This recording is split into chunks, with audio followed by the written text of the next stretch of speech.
पिता परमेश्वर का धन्यवाद हो। आदम द्वारा मृत्यु और मसीह द्वारा जीवन। एक मनुष्य के द्वारा पाप जगत में आया और पाप के द्वारा मृत्यु आई, और इसी रीति से मृत्यु सब मनुष्य में फैल गई, क्योंकि सब ने पाप किया। व्यवस्था के दिए जाने पर क्योंकि व्यवस्था के दिए जाने तक पाप जगत में तो था, परंतु जहाँ व्यवस्था नहीं वहाँ पाप गिना नहीं जाता।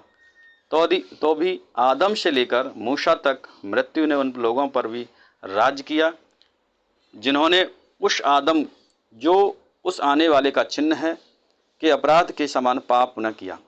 पर जैसी अपराध की दशा है वैसी अनुग्रह के वरदान की नहीं, क्योंकि जब एक मनुष्य अपराध से बहुत लोग मरे तो परमेश्वर का अनुग्रह और उसका जो दान एक मनुष्य के अर्थात यीशु मसीह के अनुग्रह से हुआ, बहुत से लोगों पर अवश्य ही अधिकाई से हुआ।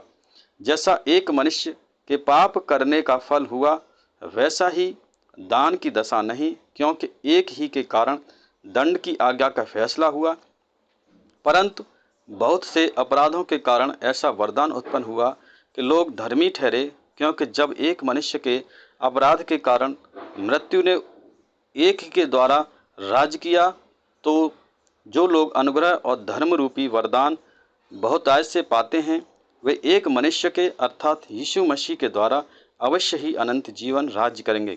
इसलिए जैसा एक अपराध सब मनुष्यों प्रेज द लॉर्ड जैसे एक अपराध सब मनुष्यों के लिए दंड की आज्ञा का कारण हुआ, वैसा ही एक धर्म का काम भी एक मनुष्य के लिए जीवन में निर्मित धर्मी ठहराए जाने का कारण हुआ।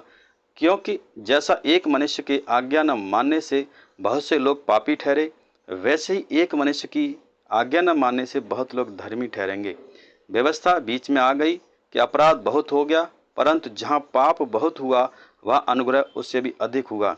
जैसा पाप ने मृत्यु फैलाई थी और राज्य किया, वैसे ही हमारे प्रभु यीशु मसीह के द्वारा अनुग्रह भी अनंत जीवन के लिए धर्मी ठहराते हुए राज्य करे। Praise the Lord. पिता परमेश्वर का धन्यवाद हो।